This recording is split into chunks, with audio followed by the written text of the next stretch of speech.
But to be the man, you gotta beat the man. Woo! As you know. Okay. Sure. Yeah, sure. Right. Yeah, you got to match audio. Yeah. All right. I'm sure up the intro, and then Well, yeah. you can do a couple takes, you know. You can edit. It's your show.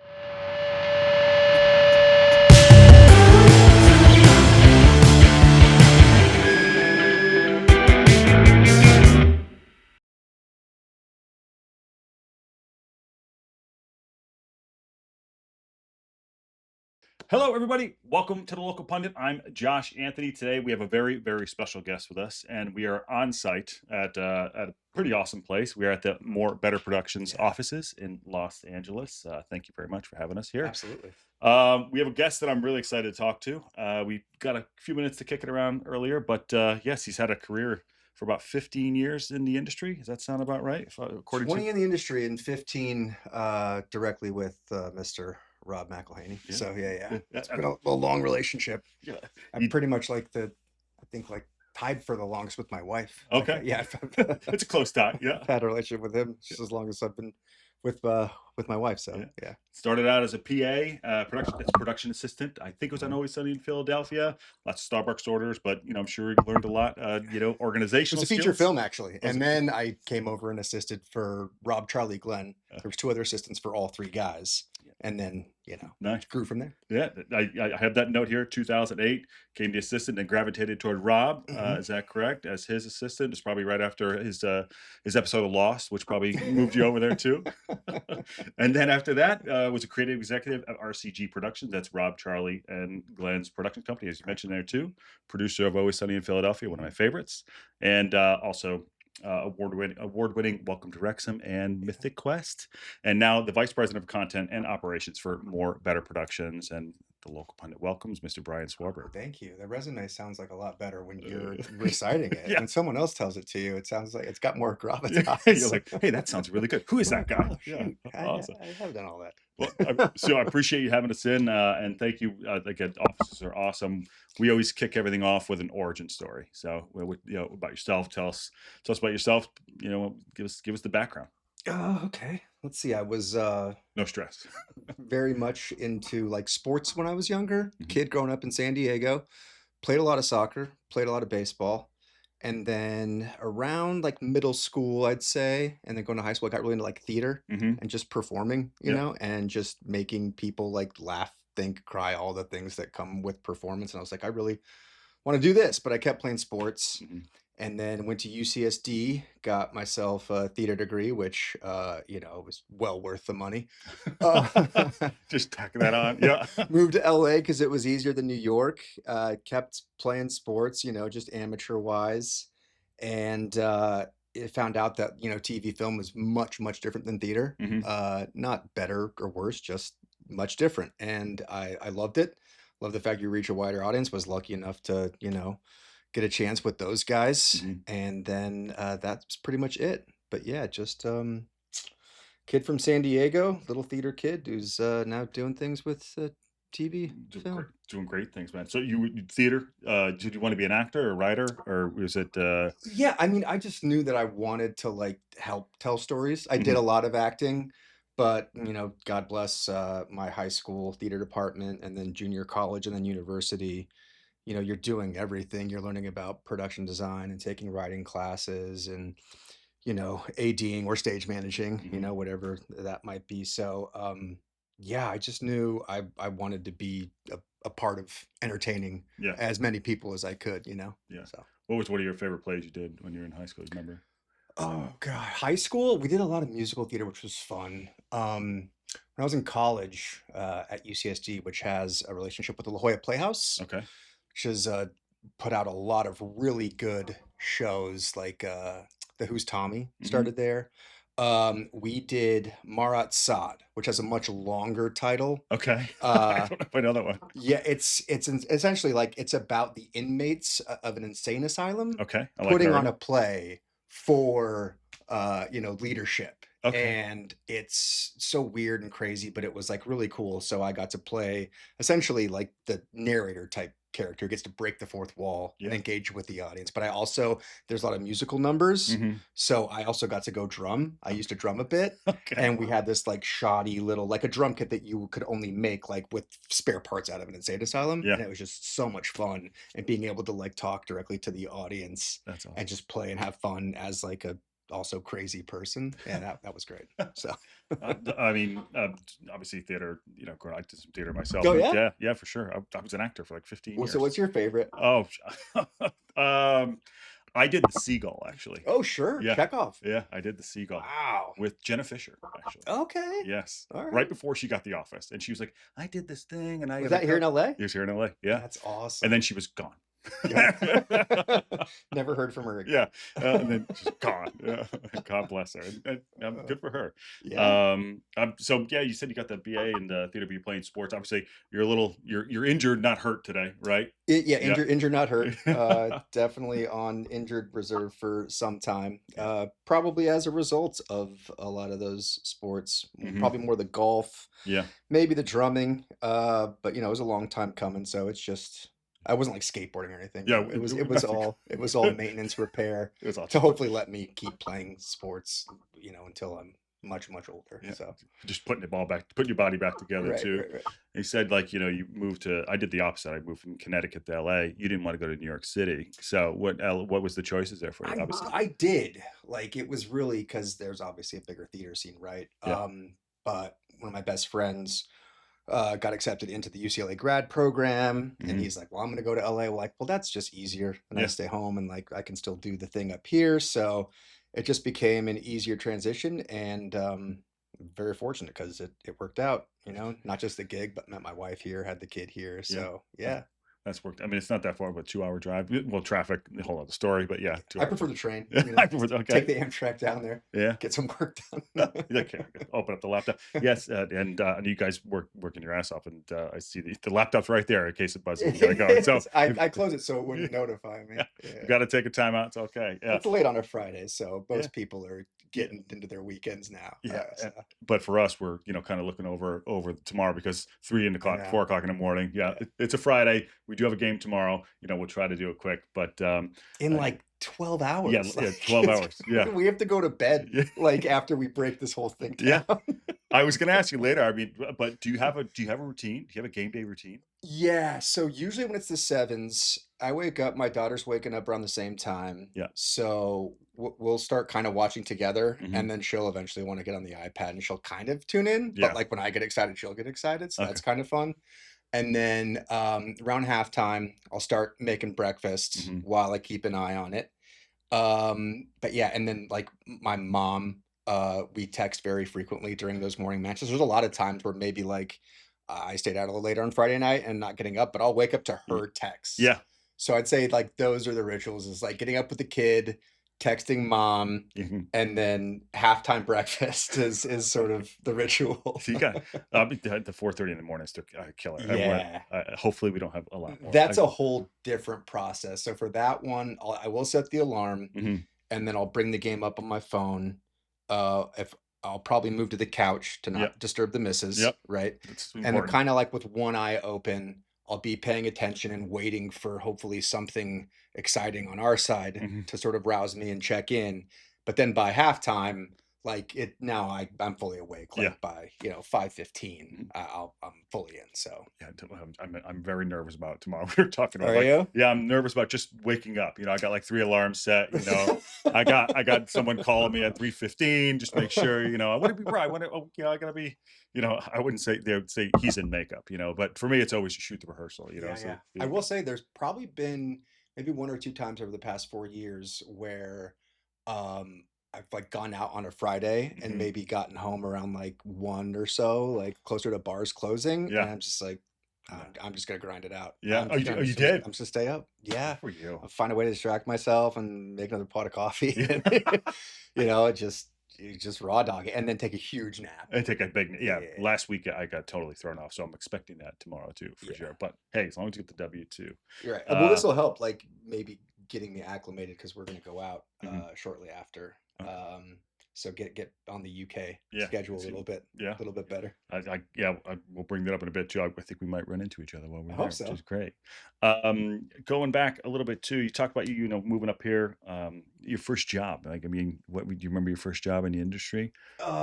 I did a lot of extra work Yes, those are fun. just because I wanted to get on set. I actually met my wife Oh, did on set, oh on yeah. set of Bones. Oh, so- I was playing a bartender. She Uh, was a club goer. okay. So that was great. So I did it. Bartender number one or bartender number two? Just I was one. number two. I was in Okay. SAG. So Yeah. yeah. SAG eligible. Yeah. I mean, if you don't blink, you'll see me. Okay. Yeah, I'm not so blurry. That guy, right? I'm Yeah. right there because the two main characters come walking up to the bar, and Those I were think the- I did some stupid finger gun thing. Don't look at the camera. Don't look at the camera. Or you're like, yeah, one of those. Yeah. Right into camera, just down Yeah. the barrel, just like, hey, Okay, back to one. Here we go. reset. Yeah. Can we and Yeah. bartender swap? Yeah. So a lot of that, and then the day job, I actually worked for Westfield Malls. Oh yeah. Yeah. Yeah. Which is an Australian-owned company, and that was pretty great. But not what I wanted to do, obviously. And then, any chance I got, I would call out to PA Mhm. or take a background gig, and then did a lot of like non-union, really like fun, like guerrilla, just like get the job done, sort Yeah. of like commercials. This is best. Really cool stuff. Yeah. Yeah. And like nobody's caring about like OSHA or like, Yeah. union stuff. I'm like helping like grip and all this stuff. It was like just a great baptism by fire. Yeah. So yeah, that was sort of the first foray into the town and the industry. Yeah. Did you miss acting? Did you like, maybe I'll do a little more acting, obviously, or you just kind of left that behind? A little bit. I've kind of gotten like recently, maybe like I should check that out, but just like the timing of it all, Mhm. I'm sure I will find it again in my life. Maybe like, Mhm. semi-retirement. Yeah. Well, I'll go back to the community theater. well, also too, I mean, when we were competing, well, I say in your 20s, you like, everyone's trying to get jobs. Now, I don't know, it's probably late 30s, 40s, right? Things have changed. Oh, yeah. Yeah. I was a horrible auditioner. I don't know if you were a good auditioner or not. It was the worst. It was like going in the room was like, it's the worst idea ever. Yeah, I mean, I did pretty well. I got some, was put on hold Mhm. for a few things, a couple commercials, but yeah, that process like is not fun, which has been talked about like so many times, but like all those things that you hear are true. Like you're going into a room with another 10 dudes that Yeah. look somewhat similar to you. Yeah. Like, I know that guy. Yeah, like in my case, like more good looking. So it's like I better have some real chops here. That you're just like, all right, forget it. Like, you know what I mean? And- But the great thing is now, Mhm. which is like, you got from like Rob and Charlie and Glenn, is like now it's at a point where it's like you can just do your own Yeah. stuff. That And it's easy to distribute. So, Mhm. that option's always there. But no, I'm having way too much fun doing what we're doing here Mhm. to really even like think about it. What you guys are doing is something special. I do want to, obviously, we'll get to that a little bit later too about more better. But no, I mean, the inspiration for Rob was like grab a camera and do it. That was what did it for me. And I was like, let's go shoot a movie. And that was always part of it too. It's awesome. How did you find your way onto Always Sunny, a PA job? And Yeah, so the movie that I had been PAing on before that was produced by their creative management company, 3 Arts. Yeah. It was a Mike Judge film Okay. called Extract. Yes. Yeah. Yeah. With Jason Bateman, Bateman, Mila yep. Kunis. And right around the time that was wrapping up, his old assistants got an opportunity to go be writers. Mhm. And as some people know, if you get that chance, you have to take it Gotta go. because, get into the union and it just is huge. Mhm. And 3 Arts reached out and they're like, hey, Rob, Charlie, Glenn from Sunny need new assistants. Like, do you want to go interview? I was like, are you kidding me? Where? When? It Now? was right around like season 3 was on the air. Okay. 4 had like just wrapped up and they were going to start writing 5 soon. Mhm. So, and I had like just found it literally like maybe a month prior. Oh, so you just started? Yeah. Yeah. Oh wow. I hadn't been along since the beginning, but before I even got that call, I was like, this is the funniest thing I've ever seen on television. Like, I don't see anything like this. So that was how I got the opportunity. Went and did my interview. I think one of the things I remember them mentioning and pointing out was like, oh, finally, like somebody not in a suit. I think they were getting a lot of folks from off the desks, Yeah. Yep. and CA called. They had the guy with the exactly I know like exactly. agent assistants that Yep. wanted to make a move. So I think that they're like, oh, this guy's got more of a production background. I think they also saw that like I didn't want to be a writer, so I wasn't going to bail. Yeah. Like, as soon as I got my first chance, and then that was it. yeah. So interview with them, but did you just go right? Did they bring you in right away with the guys, or obviously they probably knew you were? Oh yeah, yeah. Yeah. It was just the three of them, just in the middle like of their writing day, in their office, just squeezing in an interview, and it was nerve-wracking, but it was honestly like really, really great. Yeah. And then actually, the other assistant that was already there, who had been with him for a few months, who's now a very good friend of mine, he actually called me to say I didn't get it. Like huge dick move, Oh, right? really? Yeah, just like called like yeah, and then Oh, by the way. yeah, he gave it like 5 seconds. He didn't let it linger or like end the phone call, then call me back. Yeah. He at least like said it right then and there. But yeah, that was really like the foundation of our friendship now. It's always kind of been that ever since. So Oh, by the way, didn't get it. Yeah. What a great friend. right? Yeah. Yeah.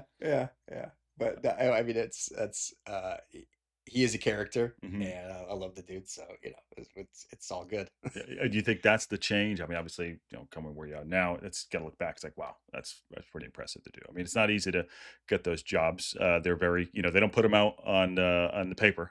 You know. Yeah, dude. I mean, so much of like career wise, I mean, anything in life, like you always need a little bit of luck. Yeah. Or I'll say opportunity, but you know, that doesn't necessarily mean that like you're gonna get it, and once you get it, you're gonna hold on to it, right? Sure. Like opportunity is just that, but you've got to actually like show up and keep showing up. Yeah. You know what I mean? So yeah, definitely fortunate, and the timing of that, I mean, I feel like was pretty kismet, but having worked for him for 15 years now, I think it worked out pretty good for both of us. He seems happy. I guess. Yeah. He didn't yell at you on his way out. No, it's all good. No. So yeah, the early days, RCG, you guys get that going. What sets like? You got any? You know, I was going to ask you if you pitched an idea on Sunny yet, but or you have? No, definitely. Yeah. Some things have peppered in from time to time. Feel very fortunate that like I'm one of few people that gets to be there from like writer's room start all the way until we deliver the last episode and editorial, right? So yeah, I mean, I try not to you know, busy up the room too much, but every now and again, or if you're sitting around with just Rob, you know, or one of the other guys, and maybe throw some things out there, there's some chances. And then I've also gotten to like be in some episodes. Oh no, I need to look back. Which is a lot of fun. I should have done better research. How could you know that? I went to the IMDb Pro or something. I didn't see that. I didn't see it in there. The big performances in The Gang Reignites the Rivalry. Okay. Where I'm on the opposing Flip Cup team for the frat, and Dee poisons us. Oh, okay. Yeah. I gotta go check that back out. Yep. Oh, where we had to hold in non-alcoholic beer and cream of mushroom soup in our mouth. Oh no. You know, until they're ready to yell action, and then they yell action, and then you throw it up. It almost made me action. I was gonna say that's gotta make you want to go. I'm sure. Oh my, jeez. And then my name's gotten in there a few times. Like I ended up playing like a Mets fan randomly one time. So yeah, it's been a lot of fun being able to do that. And set is, especially that set, I feel like, you know, a lot of the crew has been around since, if not the very beginning, very close to. So it feels very familial. And things move very fast, and there's just like so much room for like play and creativity. Yeah. And I've heard, you know, guest actors, actresses say that, you know, that's a really cool thing. Yeah. You know, that where they can get there and be like they can try some stuff out and not feel like they're totally locked into the script. So yeah. I did think it speaks a lot. I have some friends that actually worked with Rob on Mythic Quest, and he said he's like the best. It was during pandemic, which he said he's the best. You know that the episode that we did during the pandemic is one of the awesome episode. That's one of the things I'm most proud of ever even having a small part in. Like the fact that like we were able to accomplish that. And I think it's really, really good. While the rest of the industry's like, you know, shut down, but most like people are like confused and like anxious and potentially depressed. Like we got to like make something. It was really. It's so impressive to see that too. I rewatched it a little bit ago because I'm watching the episodes right now. So it's pretty fantastic, man, to see that come through. And much like anything else you guys do, I mean, obviously it's proofs in the pudding about Welcome to Wrexham and Mythic Quest. So, you know, obviously you talked about the early days of Sunny, but then moving on to, during the pandemic, when did you hear that Wrexham, a football team, would be on the horizon to possibly be an option? I know there's always a Humphrey Carr talking about, Sunderland till I Yeah, die. well, that was the very start of it, was in the Mythic Quest writers' room, Hmm. was Humphrey watching, EFL Premiership, Yeah. just football matches like on lunch break or whenever it was, and then that conversation starting. So it was probably a few months in. So like that put the bug in like Rob's like brain. Hmm. And then during the pandemic, when there wasn't, a whole lot going on, I think that's when the wheels really got spinning. And then the conversation started happening about like, okay, if we were going to do this, can somebody, go find us, some clubs that potentially could be available Hmm. for a transfer of control or buyout or whatever it is. Um, so yeah, that was probably within maybe the first 6 months, year of pandemic Hmm. stuff. And then the Wrexham of it all, I think, they were one of a few. And then Rob did the research and became very endeared, as, everybody's heard. Hmm. Um, and then the conversations with Ryan start happening, and he gets bit about it as well. And that's it. And then we couldn't go see a match for, months and months and months Yeah. because of it. But that's essentially it. Yeah, I think Humphrey called it the sleeping giant. Like he had like its whole. I don't know if it's true. We called it the sleeping giant of Hmm. of football, which is honestly it's been impressive. And then when you guys bought the club, or Rob bought the club, and you were obviously in the rooms with them, was there an idea for the show initially, or is that something you guys like? Maybe we'll do it, or is that always part of the plan? Um, I'm pretty sure that was always a part of the plan. Hmm. It, I think it was a little bit, team dependent, right? Hmm. Like he saw that potential in it very, very early on, Yep. being able to tell a story around it. And then again, like the Sunderland doc and those sorts of things, start saying, well, then there's definitely stories Hmm. to be told here outside of just the football. Hmm. And what are your day to day for Welcome Wrexham? Like obviously producing and segment producing and. Yep. So it's still, as the co-chairman, yeah, more of like a chief of staff sort of role, as far as like Mhm. meetings and stuff and scheduling things out and being as involved as he is with club business. And then for the documentary, just yesterday, we shot a segment for one of our episodes, so helping facilitate that to a degree, but more facilitating on his behalf and then playing a little bit of go between. Hmm. Yeah. And that's got to be. I mean, you obviously have several jobs, obviously, Hmm. but so find yourself traveling more than you would like. Would you rather be over there, or you trust? Obviously, you trust the team that's working there, so you're putting things Oh yeah, together. yeah, Yeah, yeah. yeah. No, I mean, I want to get over there just selfishly as a fan of the club, Yeah. and having just made so many like friends over Hmm. there and wanting to be able to like go visit, hang out with them. Yeah. Uh, Typically our turnaround time is so fast that like you feel like you wish you could stay there longer. Hmm. That first year, that first season, once travel was opened back up, I think we went back and forth 10 times. 10 times. Yeah. Wow. And that's slowed down since. Yeah. Um, but yeah, we're gonna go out this time and stay a little bit longer. So Hmm. hopefully we can get to see more folks, and Touch yeah, wood. Get promoted. yeah, yeah, yeah. Oh God. Maybe have a little bit of a celebration. Yeah, yeah. I mean, hoping that happens too. Hopefully, I'm out there when you guys are out there, and we do go up, and Great. there's no stress. The town, though. I mean, I talk about like the magic. Talking about the actual football, and then the town and the Hmm. people, and just what you guys have done with the documentary, the stories. Sure. It's incredible. Thank you. Yeah, I mean that's just that community, Yeah. right? Not just from the sport, Hmm. which I think their fandom is some of the most incredible ever. Hmm. Like if you're gonna save your club and put up your own personal money to keep them alive, like I don't hear about those sorts of things, right? I haven't, other than yeah. And like I've gone back because I've felt like I've had to defend them so many times, because like if you want to take the piss out of Rob and Ryan, like that's fine. Like Yeah. I can see how that's deserved. But Wrexham supporters that have been there for, generations. Mhm. Like, that's misguided. Yeah. So I went back and looked and saw what was their attendance when things were not going well. And in their league, they were still never worse than like top 3, top 4, Mhm. right? So if things are going that bad and they're still that invested and they still care that much, I mean, that's just like a special breed of folks. Yeah. And I think that's what endears a lot of like new fans to the club, is not just the club but those supporters, because I see on Twitter just how open and familial they are. Like, they're offering rides Yeah. from the airport, for essentially strangers. Like, that's like It's unheard of. almost a 2-hour round trip. Yeah. Places to stay in their personal space to, Yeah. again, like, not really anybody I've probably ever met.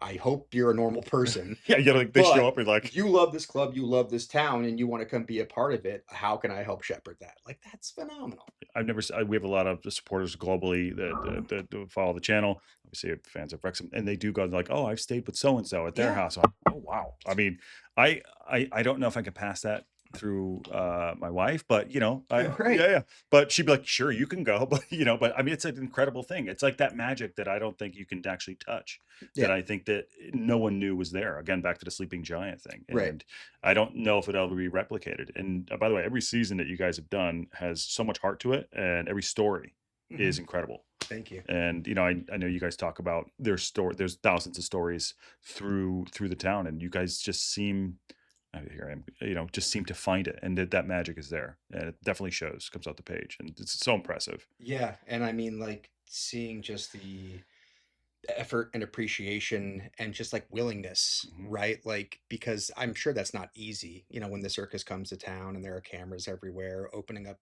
yourselves not just to like other fans, but like to an even bigger audience, right? Like millions and millions of people that are watching this documentary and still be like willing to do that. Is just so phenomenal. And then we're noticing that more people are either moving there, or younger people that had moved maybe to different parts of Europe or the UK are wanting to move back, Mhm. start businesses there, or, drum up other sort of like philanthropic efforts, whatever it might be. And that to me, I think is like really cool.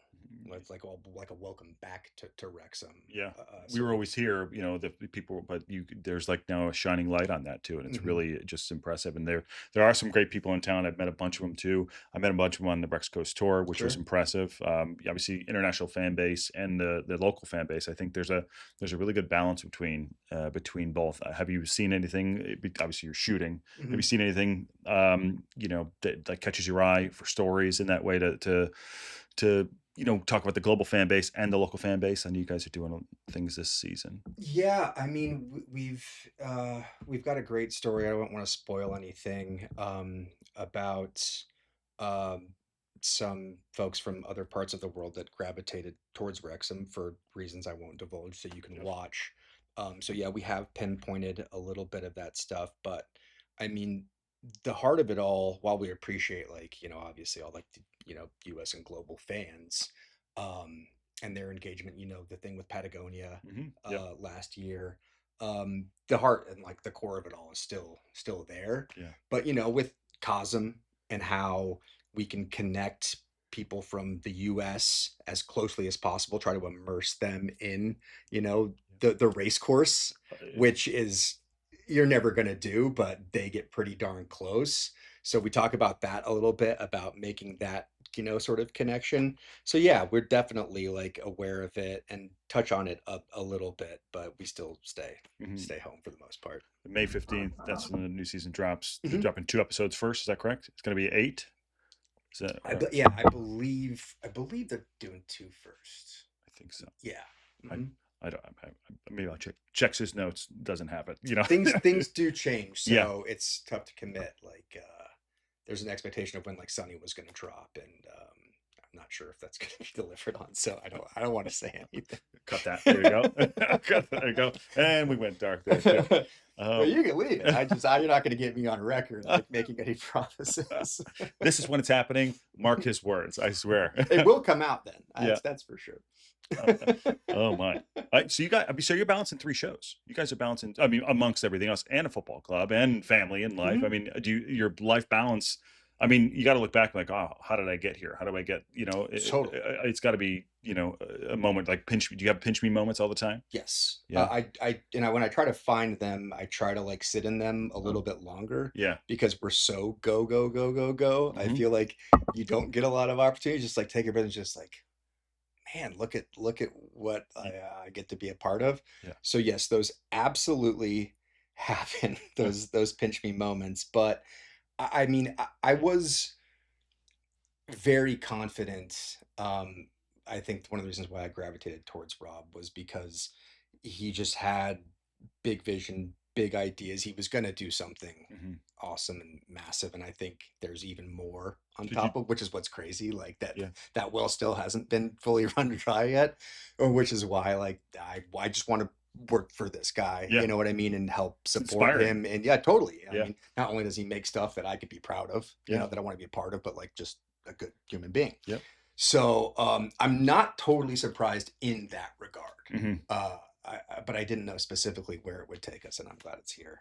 It's kind of like it has everything. You have, you have sports, you have entertainment, you have, creativity. I mean, now getting into a little bit of like brand partnerships and marketing in that regard. Getting a little bit into beer space, liquor space, things like that. So yeah, specifically like my ADD brain, it's perfect to be able to have a lot of different things. Like jack of all trades, like master of none is pretty good descriptor for me. And this is like, I can't imagine working anywhere else. It's like, I'm not doing anything. I mean, it's got to be pretty impressive. And I met your team, most of your team on the Wrexham store and at Cosm, and everyone is lovely. Thank you. Lovely. I mean, I met Thayer. Congrats to her. She's fantastic, and she's now on the board. New board appointment, which is really good. But no, every team, even the Max Effort people are fantastic. So thank you. I don't know how you guys are doing it. Please let me know. I want to bottle it up, but it's awesome.